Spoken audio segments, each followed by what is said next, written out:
Hello guys, आप सुन रहे हैं अयोध्या कांड रामायण। तो इस खंड का नाम है राम का वनवास। तो आइए सुनते हैं। राम ने अपने पिता दशरथ एवं माता कैकेयी के चरण स्पर्श किए। राम को देखकर महाराज ने एक दीर्घ श्वास और केवल हे राम कहा। फिर अत्यधिक निराश होने के कारण चुप हो गए। उनके नेत्रों में अश्रु भर आए। विनम्र स्वर में राम ने कैकेयी से पूछा, माता, पिताजी की ऐसी दशा का कारण क्या है? कहीं वे मुझसे अप्रसन्न तो नहीं है? यदि वे मुझसे अप्रसन्न है तो मेरा क्षण मात्र भी जीना व्यर्थ है।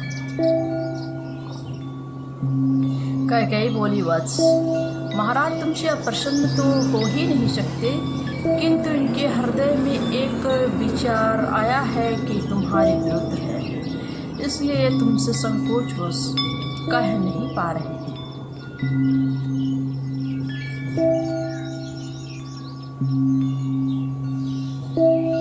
देवासुर संग्राम के समय उन्होंने मुझे 2 वर देने का वचन दिया था।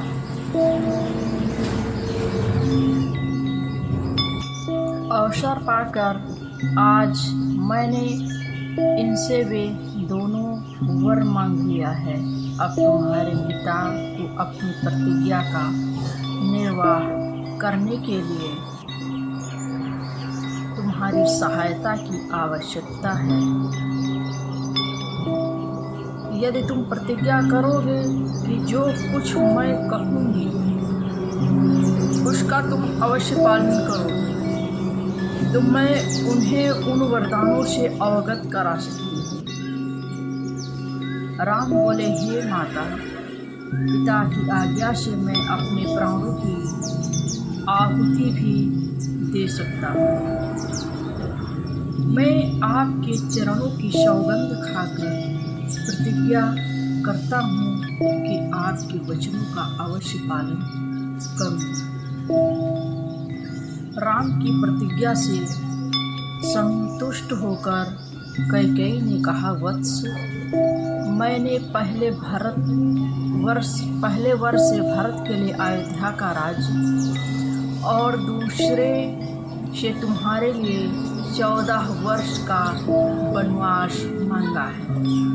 अतः अब तुम अपनी प्रतिज्ञा के अनुसार तत्काल वक्र धारण करके वन को प्रस्थान करो।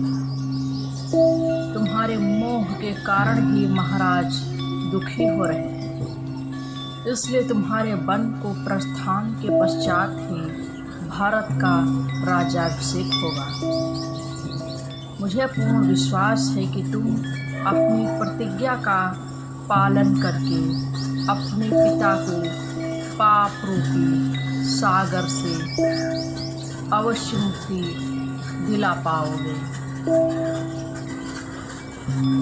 राम ने दुख और शोक से रहित होकर कैकेयी के वचनों को सुना और मधुर मुस्कान के साथ बोले, माता, बस इस छोटी सी बात के लिए ही आप पिताजी इतना परेशान हैं।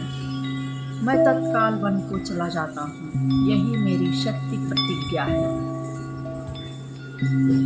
महाराज दशरथ राम और कैकेयी के इस संवाद को सुन रहे थे।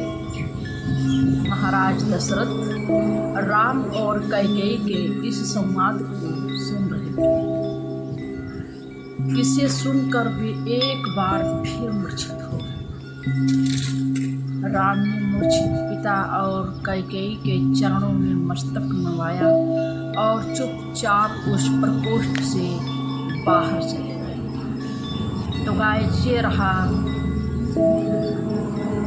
यहीं तक ये समाप्त होता है राम का वनवास।